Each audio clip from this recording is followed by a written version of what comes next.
a giant triangle. When you have 300 people at the ranch there, how do you control such a huge group? You know what? There really isn't any need for it. It's amazing because the people that come here are so graceful and you know, it's just amazing. Everybody cooperates, and we do a little indoctrination thing the first day, and we said, hey, look, there's 300 of you here. There's a lot of energy here. People's stuff is going to come up. You need to own it, you know, when it does come up, and everybody work together. And if you see somebody that he needs help them out. And I have a great staff here. I have an awesome staff. So, you know, small staff, but it's just mutual cooperation that everybody just gets along and everything flows and we don't have any problems at all. Yeah, I don't doubt that. And like the food, the bathrooms, you know, that kind of stuff. Yeah, we're set up. Yeah, we're all set up for that. We bring in a lot of porta potties, and we have bathrooms here, and there's a lot of places to eat around here. So the whole thing is totally orchestrated. Yeah, plus the amount of who funds all this stuff? I mean, a lot of your out of pocket stuff, or out of pocket. Donate something, or. Well, basically, you know, if we do a big conference, they'll pay for the event. You know, they'll pay to come to the event, and then out of that, we, you know, pay for the speakers to get them here. We pay for their food, their hotel, everything. Sometimes we have them off site and put them up in a hotel, or you know, we have plane fares, all of that, and food. Everything is covered with the speakers. But when you have this regular folks coming up there with, you know, if there isn't any conference or anything going on. Yeah. Well, basically, most people that come up here, we have a few rooms here, not very many, and people will just make a donation to stay in one of the rooms, or they camp. You know, most of the people just will come up. Some people camp. Some people just come up for 2 or 3 hours. They'll come up. And you don't charge them for that? You just let them come in? And no, it's just a donation. You know, we have a little donation box out there, and you know, but everything. Well, that's worth donating to. I mean, you have to pay if you want to go to the campground for the weekend, or if you want to. Yeah, you got to pay. You got to pay. You know. Yeah, I was telling. I think it's cool that you're doing a donation instead of like a fixed thing. I told them they should pay by the ship, and then I'd be a rich man. Because we've had 100 ships one night. You know, it's not uncommon to see 30 ships come over that do something that make it very clear that they're not a satellite. And it's just a highway here. It's insane, the amount of ships. And, you know, some nights we'll have nothing. It's really weird, you know, and that makes me real clear they're not satellites, because one night we won't see anything at all. We'll be out there all night, and we'll see maybe 1 or 2, something really high in the sky, which is probably a satellite, and nothing. And then the next day we'll see 35 or something. So it makes no sense at all to say all these are satellites. Now, when you are in contact with any of these beings, what sort of interaction have you had with them? Just an amazing interaction. A lot of healing comes from it. A lot of knowledge and wisdom. They're always sharing information, you know, constantly. It's just an ongoing experience, you know, not for just myself, but others here too. We're just going through continuous evolution, and in engaging that kind of energy, you have to rise to the occasion. So it's been really good. It's been a little challenging at times because stuff comes up and you've got to look at it and heal it. But overall, it's been extremely positive. Now, would you say the main point of ECETI is personal growth and personal healing, exactly, that sort of thing, and anything else outside of that is part of the experience, but the main thing is personal growth? Yeah, ECETI stands for Enlightened Contact with Extraterrestrial Intelligence, and we chose that for a reason. We tell people that come up here, you know, there's some people just want to come up and see a ship, and that's it. And we said, well, and after they see the ship, they go, well, who are they? You know, I want to connect with them. And then you say, well, in order to connect with these beings, you got to drop the baggage. You know, you got get rid of all the old wounds and traumas and wrong conclusions from past experience and develop yourself spiritually, because these are extremely spiritually and technologically advanced beings. And so they do, and it's amazing how many people have had amazing healings and awakenings, by just seeing a ship, and then that, as I said, cracks the egg, for more to come. Now, is there?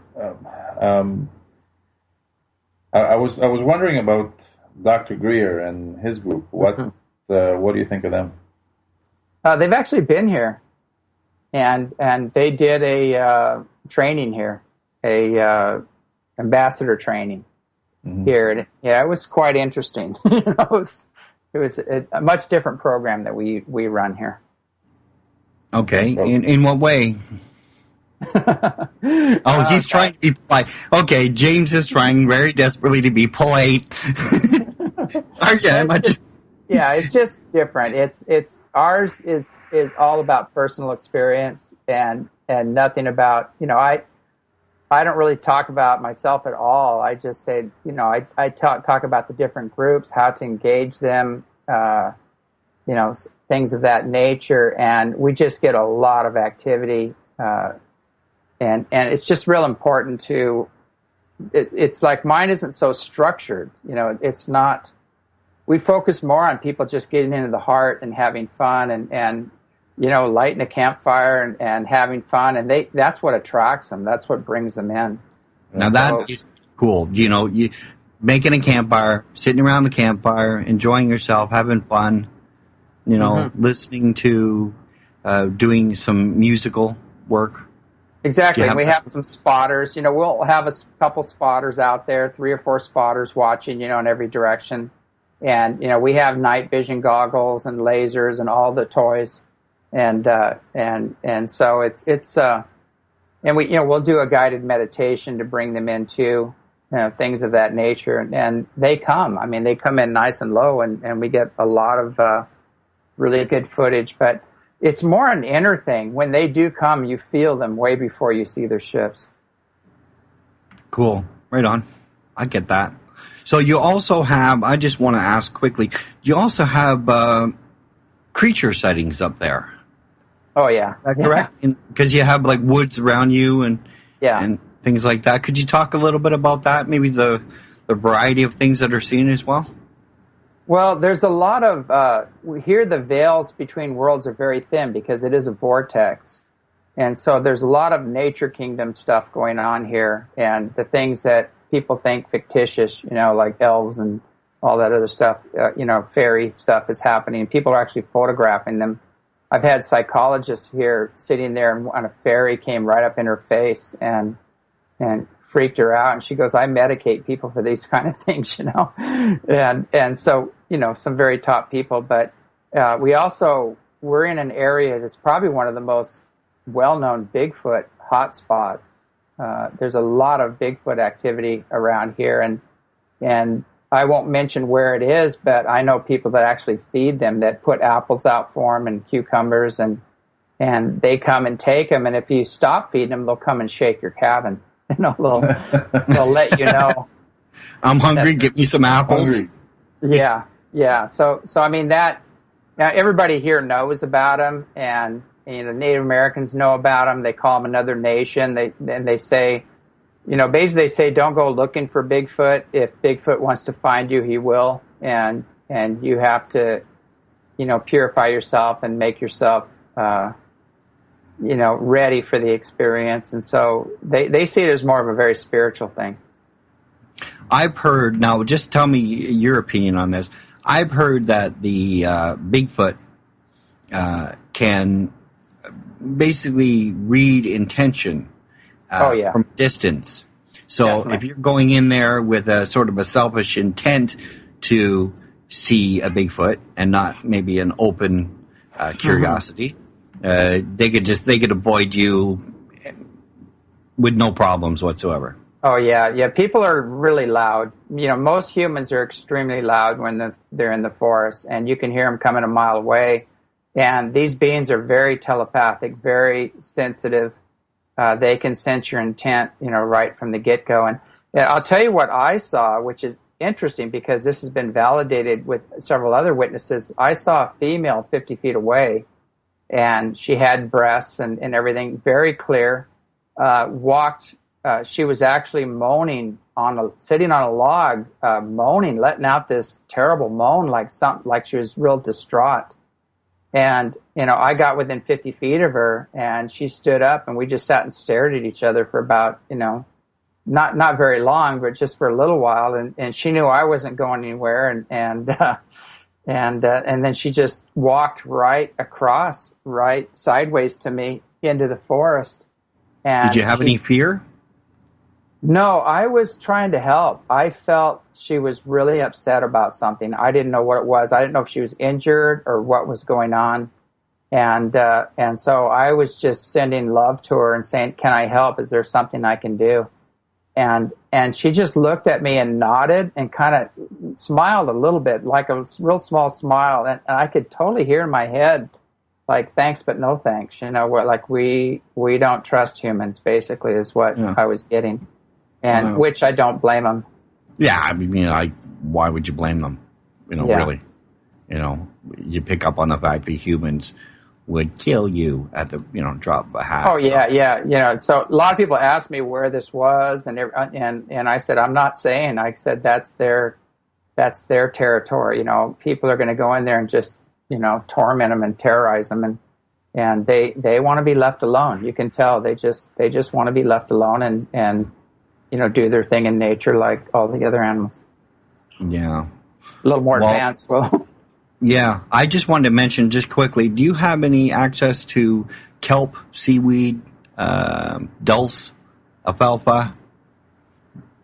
Yeah. Those are natural. That's a natural form of iodine. So if you eat any kelp or seaweed or anything like that, if anybody in the West Coast is worried about radiation poisoning or anything like that, if they can get their hands on some dulse, some seaweed, some alfalfa, kelp, and eat that. You can even grind it up into powder and you can eat it that way. I did that. I eat that anyway. I eat it every day, yeah. Yeah. The one of the things about that, too, is that, as I said before, if people would spend a little time meditating and asking for help from these other beings, I know they could negate a lot of that. But, what I'm seeing over and over is that we just are not learning our lessons. And if they come in and clean everything up again and again and again, it's an endless babysitting job for them. And I just found out that I guess Obama just signed this bill to have all these nuclear reactors built, some of them by Tokyo. The exact same thing in Texas. Really? And I'm going, okay, he just signed, okay, go out and drill again in the Gulf. You didn't totally kill it. There's a few things left there. So and now he's saying, okay, now we're going to bring the Tokyo reactors over here. The exact same reactors. What? I don't know what it's going to take for the people to rise up and just say enough is enough. How many people are going to have to die, before they realize their leadership doesn't give a damn about them. All they care about is their pocketbook and the profit and the bottom line. Yeah. Do you think HARP is involved in any way, shape, or form? I'll be talking to Nick Begich in a few weeks. I'll also be talking to Brian Leary. I'll be talking to Brian Leary tomorrow at 2 p.m. Okay. There was even the Russians said they picked up a very strong signature of the ionosphere overheating above that area, which is a HARP signature. And then they're trying to downplay it, saying, well, that was probably the energy released from the Earth before the earthquake. But basically, I think that was just trying to get out from under the obvious. But the cloud formations and the signature was there. So obviously HARP was involved. There's a lot of talk about natural events, like all of the natural things that are happening right now in the solar system and in the galaxy. And there's the man-made HARP aspect and whatever technology that the toys that the big boys like to play with. Well, they're not actually big boys. I'm probably giving them too much for that by saying that. But You know what I'm saying? The underground stuff and the things they like to play with. Yeah, the wounded little boys and their toys. Yeah. And I don't know if it's one or the other, or if it's maybe event-driven things that are happening, events in the solar system that are happening that are being taken advantage of, perhaps with the solar flares and the modulation of the moon coming close, and these sorts of natural events that are affecting the planet. And maybe all you got to do is tweak it a little bit.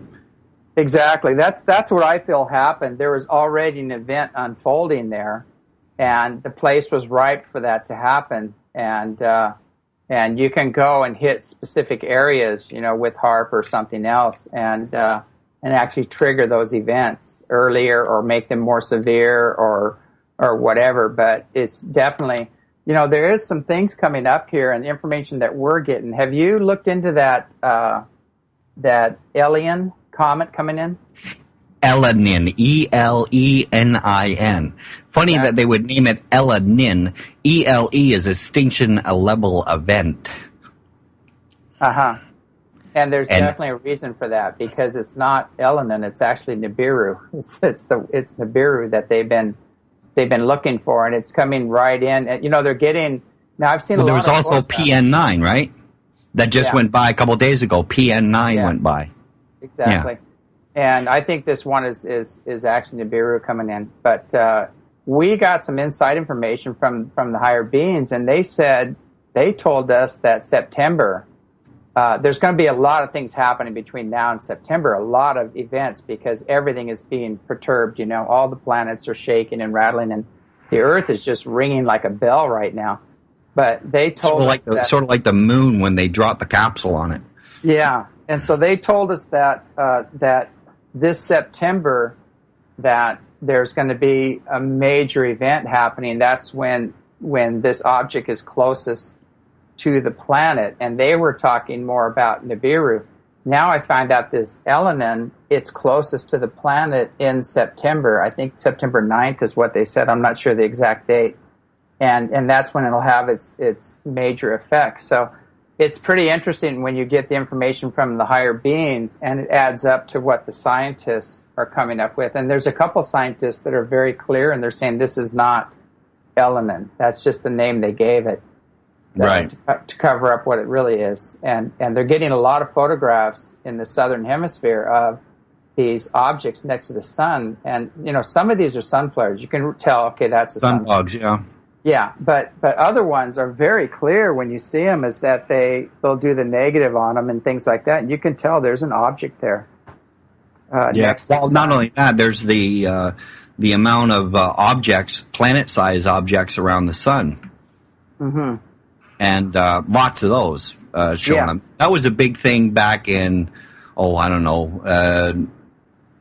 October, November, December last year, where all the objects were showing up around the sun. It was a big thing. They're still out there. There's people still posting images, but I think they pretty much Soho behind and in front there have pretty much the Lascaux images have been. They're cleaning those up pretty good now. I think they've got technology to hide all that stuff from us now. You're not seeing it was big and then it went away. Yeah, they have ships the size of the Earth sitting there next to the moon, and we have photographs that we grabbed before they got rid of them. You go back there to that same time, and those photographs aren't there. But these ships actually expanded their fields right when a big coronal mass ejection was let go towards the Earth and blocked it.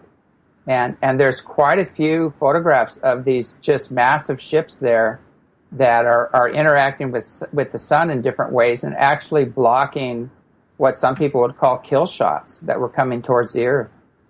Right. Yeah, I have no doubt. I mean, there's something going on there around the sun. The sun's been going a little weird for a long time now. It's reacting. Do you think that this is that the sun plays a major role in this? Oh, definitely. What's happening is there's a bigger picture going on. We have that galactic alignment, with galactic core or central, Hunab-Ku, whatever you want to call it. and we're moving into a highly energized place in space that's creating a lot of these shifts, and the sun is actually reacting to that as well, throwing off a lot of coronal mass ejections and flares, and our magnetic fields are down right now. We're way down, so we're just getting streamed with cosmic energies, and actually we're getting hit with about 500 blasts of energy a day. I think it's an hour. No, yeah, it's an hour. Used to be about 50. Now it's up to 500 that we're getting hit with big gamma ray bursts and other energies that are coming in. So, we are on a ride, and there's a huge influx of energy coming in, and I think it's a combination of what the Mayan calendar was talking about. We went through the 9th wave March 9th, and look what happened right afterwards. And I went on record several places, and I told everybody, after the 9th, all hell's going to break loose. What happened after the 9th? Japan. There you go. Yeah, and also the wave came in, and everybody I know felt it. They felt the energy come through. And I go, when that much energy comes through, the Earth is going to let loose somewhere, and it's going to bust loose. And I warned people about Japan too. And actually, Khan, our friend over there, I told him about it. I said, Khan, Japan is just going to get hammered here in the future. I've had visions about it, and he said, well, yeah, I know. He goes, I've seen it too, but I'm there to help. And so he knew ahead of time that these events were going to happen. He didn't know exactly when and where, but he chose to stay there and to help the people there. Right. He spends a lot of time in a cave, doesn't he? Just meditating.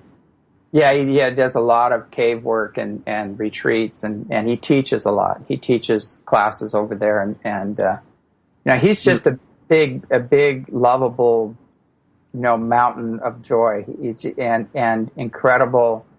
He has some incredible energy running through him, and initiates people, and he helps people heal, and just an amazing guy. Yeah, he comes to the ranch and stays there, doesn't he? He gives classes. Yeah, he loves the ranch because when he comes here, he's so wide open. He gets to see all the beings coming in and out, and so, what he sees compared to what other people see is just incredible. He's watching 12-foot tall felines appear and communicate. Walk around. Yeah, exactly. And all kinds of beings running around. And most people can't see them because, they're not, their third eye isn't open. They can't see the other planes and dimensions. Right. Tell us a little bit about the inner Earth time beings. What is the connection? Oh, yeah. Yeah, that's basically what's happening on Mount Adams. There is a door to the inner Earth. And, there's some crazy things being seen up there, and they're being seen by police officers and other people. They've actually had a pterodactyl, and we've seen it too, and I kept quiet about it until about 10 more other people have seen it, and I let them give their descriptions of it. But it's that one bird, I can't remember the exact name of it, but it looks like a pterodactyl, but it's got a ball at the end of its tail. I can't remember the name of it, but there's actually a name for it. And it's one of those unpronounceable names, but it's been flying around here, and several people have seen it here at the ranch, and actually some police officers and people. One guy went off the road because it was standing in the road eating a dead animal, and he came around the corner and went off the road and crashed, and then a police officer came up behind him and saw it flying away, and he said, I would have taken the guy in, for being drunk if I didn't see it myself, because he was totally blown away by it. But he said the guy couldn't even talk, and all he could say was pterodactyl. That was the only word he could say. Mm-hmm. So it's crazy stuff's going on here. But the ships are going in. Which is way better than big frickin' bird. yeah. But there's. Where is this entrance, or where is this thing supposed to be then? Well, it's right in the middle of the mountain, and we've actually filmed it. And we have the door opening and objects coming out of the door. We've got a lot of footage of that happening. You got to put that footage up. That sounds amazing. Oh, yeah. Yeah, we do. We have it. It's in the movie, too. It's in the map maker's new movie.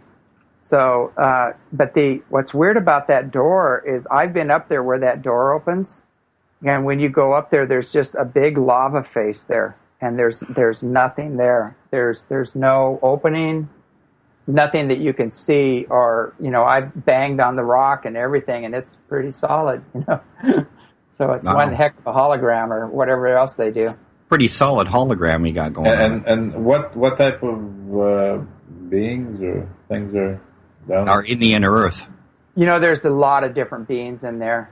Some of the ancient Atlanteans, Lemurians went under, and they're down there. There's some really short little guys down there that I'll tell you one of my experiences. I went out of body and I went into there, and I met with two huge beings. I mean, they were probably good 7+ feet tall, almost 8 feet tall, wearing brown robes. And, they look kind of like very, like masters, basically, very powerful beings.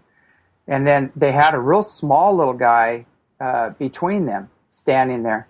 And I looked down at the little guy and I go, what a cute little guy. And he sent a thought form at my head that gave me a headache. I couldn't believe how, just said, I got very clear he's the guy in charge.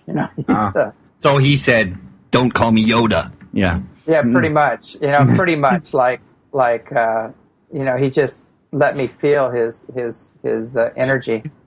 And if you say the word Yoda, you're out of here. Yeah, it was pretty humbling. It was very humbling, that experience. But there seems to be now. There's a lot of little people that the tribal police and other people see on a regular basis. They call them stick people, and they're always carrying bundles of sticks. And they see them, and they'll see them running across the road or walking around, and they can never. They start to walk up to them, and they just seem to vanish.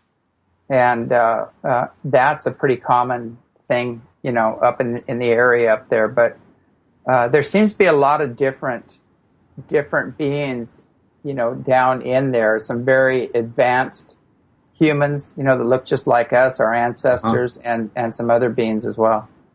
You have a local, is it a reservation or is it just the local Indians? Yeah, the Yakima Reservation is right there. Okay. Now, you ever had any stories from the Yakima Reservation going up into the mountain or having any interaction? Have they told you? Have you know of any good stories?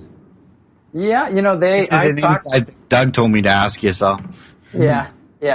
They have quite a few stories about them. One of them I liked was that they said that in the past that there used to be they would take those who got very sick or ill or actually broke a leg or an arm or whatever, they would take them up to a certain spot and they would take them in the mountain, and then they would receive a telepathic message to come back and pick them up, and they would come back and just in days, sometimes hours or whatever, they would come back out and they'd be mended, they would be well.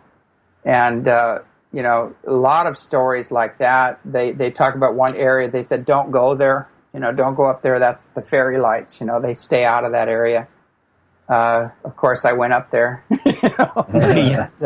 Someone told you not to go there. Your obvious response was, go there. Yeah. You greet them with love, and respect. There's really no problem. But as long as you don't have fear, you don't want to go up there fearful. But or going up there with an AK-47 would be bad. No, that would not do you very well at all. But they know all about the areas up there and what's going on, and some they leave alone. They just won't go there. Right. Has there been any interaction or conflict between the Indians and the American military forces in that area? There has, and they don't even like to talk about it. But they've had some contacts with Pleiadian beings, and then they had some other guys, the typical Men in Black, black helicopter stuff going on up there, and they had to tell them they had to get off the land, But they don't even like talking about that. They you look at them, they go, they just look away from you, If you talk to the Indians about that. Yeah, they don't want to talk about it. No. They don't want to, To them it's done. It's like they did what they needed to do. It's done, and leave it at that. It's like they leave it at that. So you respect that. Yeah. Okay. So what do you have coming up this summer? Well, we're going to do probably a couple conferences is what we're looking at. We're having challenges right now, so we have some legal problems that we're dealing with because apparently it's illegal to have people gather on your ranch and do any kind of prayer or meditation or assembly or anything like that. So apparently some of the local people don't have a constitution available, and have come up with a lot of other rules and regulations. But anyway, we're having that all straightened out. So as soon as that gets straightened out, we're probably going to have a couple conferences. Right. As soon as they blow through their made-up rules and regulations on the spot. Right. Yeah.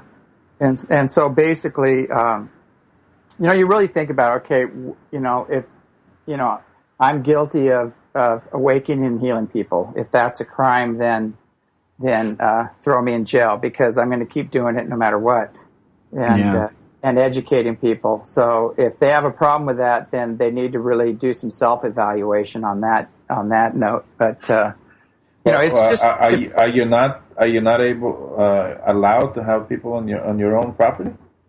I don't think we're allowed to be on our own property according to them. So it's unbelievable. If you want to have a party and have like 500 people in your place, you're not allowed to?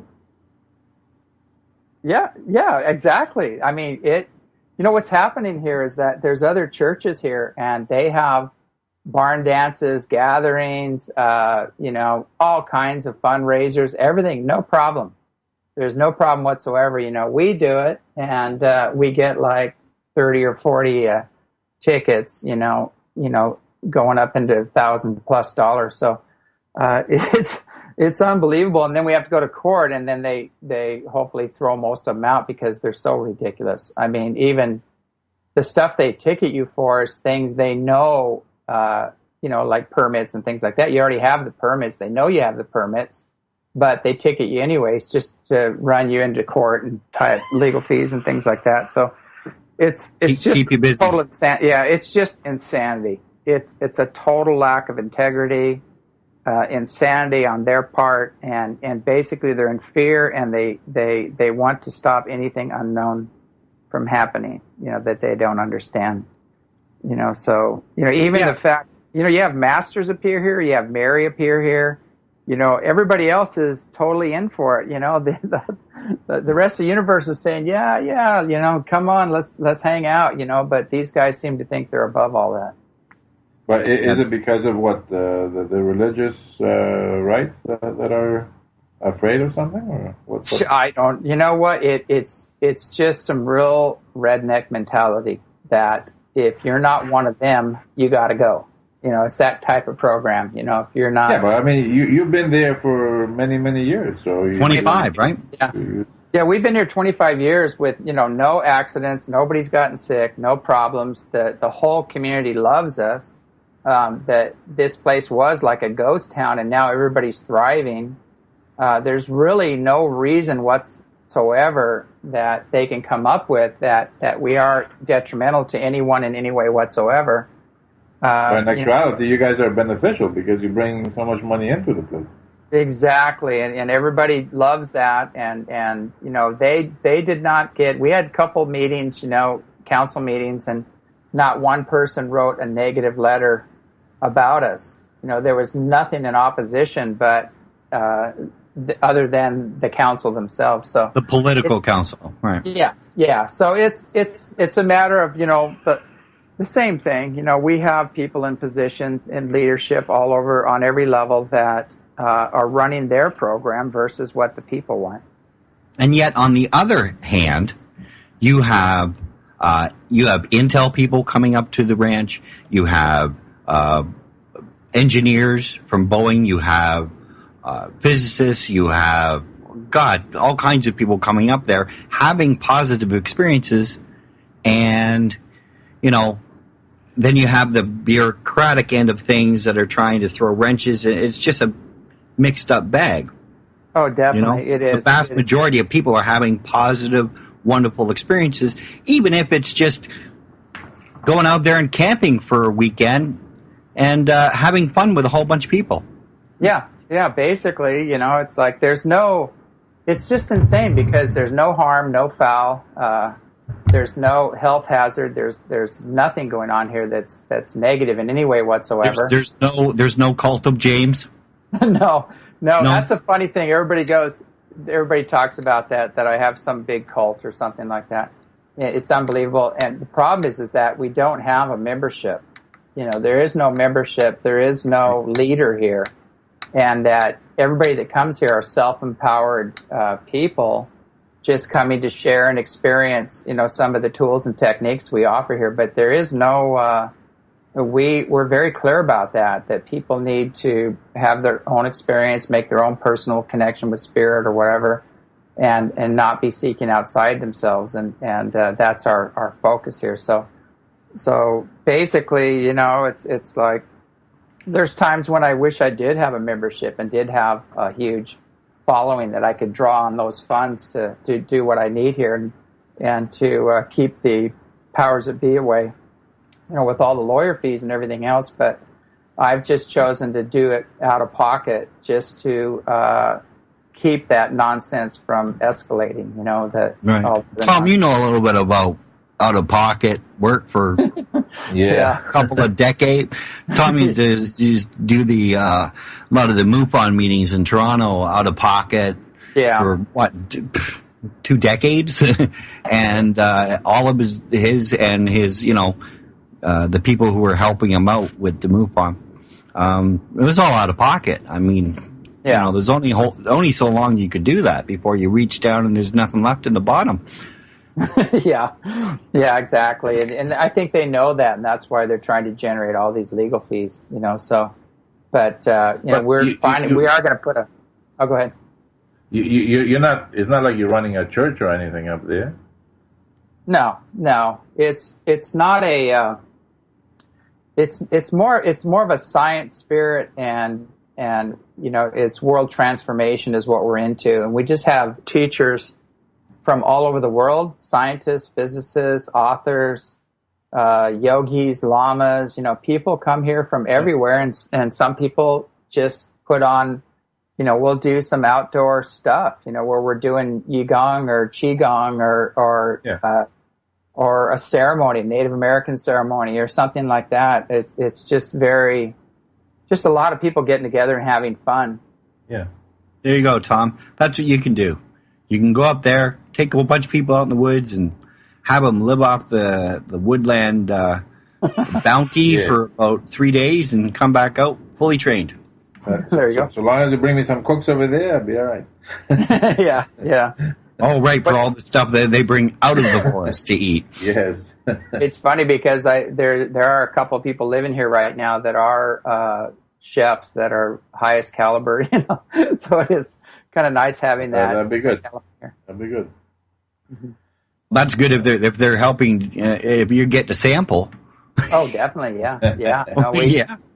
We just have a small group here that's living here right now that we keep up after. It's a big ranch. We've got yaks here and livestock, a lot of things, and so we all just work together and keep the ranch going and just have events now and then. Yeah, it's great. I'm definitely. Are you guys getting your own milk up there too? Or? Yeah, we do. I know they're making everything illegal now, but we have resources where we get the unpasteurized stuff. Oh, that's good. Well, there's a big fight down here by a gentleman that was selling raw milk. Yeah, it's been a giant fight, and I hope he wins it. Finally, he's won numerous times now, but they're still running him in court. But there's a lot of people backing him up right now. Yeah, great. They did a thing where they said he was trying to sell it, so he gave it away, I think. Yeah.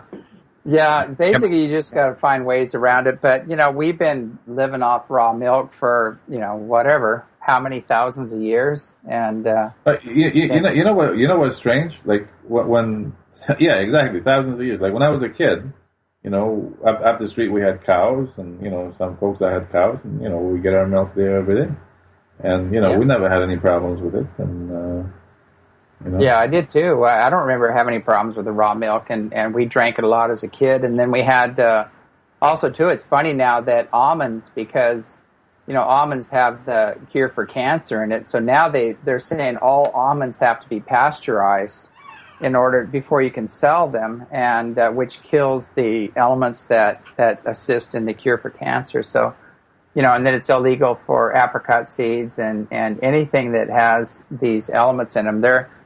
It's basically illegal to cure yourself right now if you to naturally exactly cure yourself.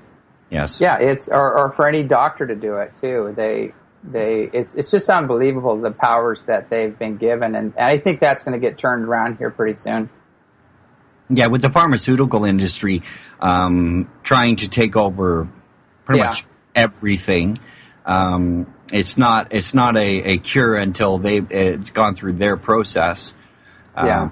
If you want to naturally grow, I mean, with the genetically engineered foods, that's another whole subject, isn't it? That is so crazy. Getting into the pharmaceutical thing, they've got these vaccines coming out that kill the emotional receptors in your brain, and they're going to end up turning everybody into zombies. And then you add the all the estrogen mimickers and everything else they're doing, the fluoride in the water and chlorine and 800 other pathogens in there that they're finding in city water. You look at that, and then you add aspartame to it and everything else. It's like they've created a wholesale assault on the body and want to turn us into these neutered zombies. And nobody's really going up against them. Just a few people. Like David Horowitz, actually, he's on to all this stuff, and he's doing a great job of exposing that. But this last vaccine that they're coming out with, if it's true what they're saying, people get that vaccine, they're all their emotional receptors are just going to be shut off, and they're just going to be nice little zombie worker bees, basically. Mm-hmm. Yeah. And the GMO foods too. That's another story. That's just pure insanity. I mean, cows are dying, and rats die when they did experiments eating the corn. You just reminded me about all of the birds falling out of the sky, and all of the fish that are dying, and all of the what else, Tom? You were covering this a few weeks ago. Yeah. Well, there was birds and fish and seals and cows dropping dead. Yeah, like thousands of cows over there in Vietnam, and that area dropped dead. That's pretty interesting. When Tesla was playing around with some of his toys a long time ago, basically, especially the scalar waves, when he was playing with those, that was one of the effects that they had, the side effects, and it kind of freaked him out. He didn't know that was going to happen, but a lot of birds just dropped dead out of the sky, and also fish. All the fish in the surrounding areas just came belly up. And the name of the show. There was a show where everybody blacked out for a few minutes, and then they came to again. And then, of course, a whole bunch of people died because they were driving or flying planes or whatever. And in that show, they were working with a device that killed all the birds in an area. It was like a HARP type of a deal. Uh-huh. And it killed one of the signs of where this device was there was a mass bird die-off. And then, this was like 2 years ago, this show. And now we're having mass bird die-off. It's just a little weird. They kind of pre-program you so you don't, freak out when it happens. Oh, I saw that on TV, so that's okay. Yeah, that's okay. It's no big deal. Yeah. We're going to have some people on the show that talk about, Dave's Web, the guy from Dave's Web will be on in next week, and he'll be talking about the movie industry and the music industry, how they sort of preload for events that are going to happen in the future. I don't know what it is. I'm trying to figure that out. Is it a preload or is it a sort of an event-driven, they got to tell you? Yeah, they got to tell you, basically. You know, it's that little program they're running that they have to tell you first before they do it, and which is a pretty sick little game that they play. But, you know, you can see it in everything. I mean, the 911, all that stuff was told ahead of time before it happened, and a lot of the Simpsons, yeah. I mean, it's all over the place. You can see the signs and the symbols and everything in all of it. But it's pretty messed up right now. What I see is there's just a huge shift going on, an energetic shift, and people are awakening, and these guys are losing their grip on it, and they're doing all they can to keep that grip, and they're going to do everything they can to create more terror and fear and everything to keep the frequencies down, but it's a moot point right now. Do you think so? Do you think it's a moot point? You think that there's only so much they can do? Well, basically, they're imploding energetically. Mm-hmm. They're imploding because what's happening is that as the frequencies rise and the whole Earth is shifting, she's moving into a new level, a higher frequency, and those who hold that concept of separation and fear and guilt and reckless greed and the tyranny program that they're running are of a very dense, unevolved frequency. Although they think they're really clever, they're not wise. And they aren't going to be making this shift. And they know it. They know their time is coming to a close and that their empires are going to collapse. They're not sustainable in any way whatsoever. So they're just... You know, they're grabbing all they can and cutting, running, and heading for the hills, basically. Mm-hmm. But there's still the sort of energetic thing that's happening. And you said that the beings that you're in contact with, mm-hmm. the off-Earth or multi-dimensional beings that you're in contact with, they have let you in on some things that are going to happen in the future. Could you, is it like a list you could run down, or is it more amorphous than that? Well, you know, they did talk about Japan before it happened, and that's been on record with quite a few people. I've talked to them about that, and that was one thing. I know Indonesia's far from over. You know, California, the New Madrid, all that stuff is going to start breaking loose. And it's fault line, yeah. Yeah, and you know, they said basically everything is going to be increasing exponentially, and the Earth is adjusting herself to all these new energies, and she's going through a huge birthing process. And these plates are moving; they're going to move because it's part of the process. Is that our most ancient ancestors are being recycled as molten rock right now, because as the plates go back into the Earth, they go back and become molten rock again, and they're all moving.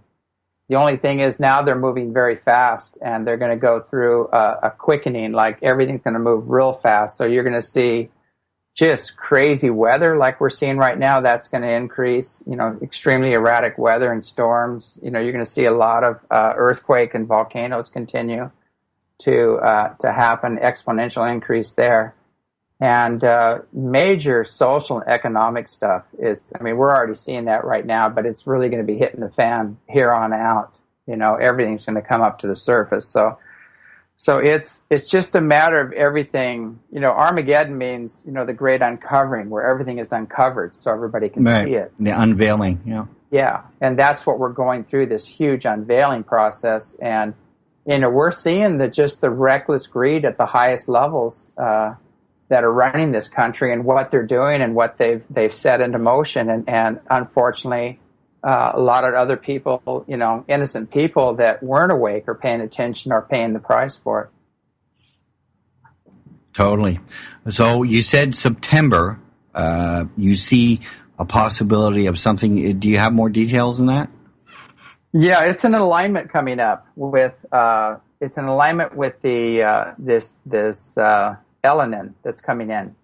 And basically, it's not what they're saying it is. It's not a comet. It's a planet. It's big. And it's going to come zipping through, and it aligns with the other planets as it comes around. And when all the planets are in alignment, there's just a big capacitor effect, kind of like where it jumps boom, boom, boom from one to the other. And I don't know if I use the right word as a capacitor, but it's actually going to be jumping, and it's going to affect the sun, it's going to affect the earth, it's going to affect all the planets as this thing moves through, and it's really perturbing the earth quite a bit, and we're going to go through not just a magnetic pole shift, but a physical one as well. It's already moving. The magnetic poles are moving very fast right now. They're really starting to take off, and eventually we're going to move into a physical pole shift as well. You think a physical or a this is a debate that's out there on the alternative media community, whether it's a physical shift or a magnetic shift. Big difference between the two. Well, basically, if you're living on the coast, it's a magnetic shift. If you're living up in the mountains, it's a pole shift. So that's what I've seen. The people in denial that are living right on the coast are not going to want to look at it being. But, hopefully it can be a slow one and not move, very fast. But I'm seeing a series of shifts and jolts and a lot of movement, a lot of water movement, just like before. And when I was in Santa Cruz, I used to live in Santa Cruz, California, it was about 25 years ago. And I told them about the earthquake coming, the big one that hit down there. And I saw the highway collapse and everything. And I went to the Unity churches and all the people down there, and I said, hey, you got to warn people this is coming. And I gave the exact date and time and everything, location of the event. And it hit right on time. And the first readings were 6.9. I think they raised it 7.1 or something later. But, we hit it right on the button. And these are these higher beings telling us, warning us about it. And same thing happened in Japan. They said it was an 8.9, and I believe the estimates recently have gone up to 9.1. Yeah, they always bump them up, it seems. But I think it's interesting that you have those visions, and I told people, I said, I'm getting out of the vision business, whatever you want to call it, because getting out of Dodge. So much, I got so much heat for that, and people angry and pissed, and you hit them right at their survival level, and they got real upset about it. And I left right before it happened, before the event hit. You got out of Dodge. Yeah. And what's interesting is when I came back, those people are still angry at me, and they said, well, you created it because you talked about it. And I go, well, thanks for all the power. It's like, wow. But so you're like, you're James, you can cause earthquakes. Yeah, I can wave my arm. For that before you invite James to dinner. Yeah. I just don't piss me off. Don't piss me off, yeah. We actually got to close. Now we're running late. We're running late here, guys. Yeah. Again. We got to close up as usual. As usual. It's sad that people are taking that approach. And, you're trying to help people and, avoid any pain and suffering and loss. And they attack you. It doesn't make any sense. No, it doesn't. I agree with you. Well, James you can go to his website. If you just give me a website, it's www.eceti.org. That's ECETI.org. Is that correct? Yes. And you're going to have a link there to the fund for the Japanese gentleman who's looking for his whole, did you say his whole family? Yeah, he pretty much, so far, he's lost his father, mother, brothers, everybody, it's like, I don't know how many are in his family, but everybody's not accountable, they can't find him. The whole village he lived in is gone. Really? Where did he live? Do you remember? Or is it's been very close to that Sendai area? Yeah, I think it's very near there. But the whole, I don't know exactly where he lived, but the whole area is gone. I mean, it's just off the face of the earth right now. Yeah, that was amazing. The tsunami was, images are on the internet of the tsunami, and the devastation is unbelievable. Really. Really. And so if you'll have that link up there on the front page, right, visible where everybody can see it, I'll also put it on your information on our website. It's in upcoming guests today. It'll be in past guests tomorrow. And also you have a show on BBS Radio called As You Wish Radio. Am I correct? Yeah, and it'll be on there. We'll have the link on there. And that is, what nights do you is your show? 8:00 p.m. Pacific Standard Time. It's As You Wish Talk Radio. On BBS Radio 1? Yeah, Station 1. On what night? Saturday night, 8:00 p.m. PST. Okay. And 10 o'clock EST. Yeah, probably 10 o'clock. All right. Okay. So well, it's been a pleasure, James. You too? Yes. Yeah, you have to come up and check it out yourself. For we sure. will. We will. We're going to drag all the people from BBS Radio up to your ranch on one weekend. How'd you like that? That would be great. We'll just pull out the barbecues and go at it. All right. Sounds good. Well, see you guys next week when we'll have Dave McGowan from Dave's Web talking about the occult underlying influences in Hollywood and the music industry. Bye-bye. All right. Thanks. Next week.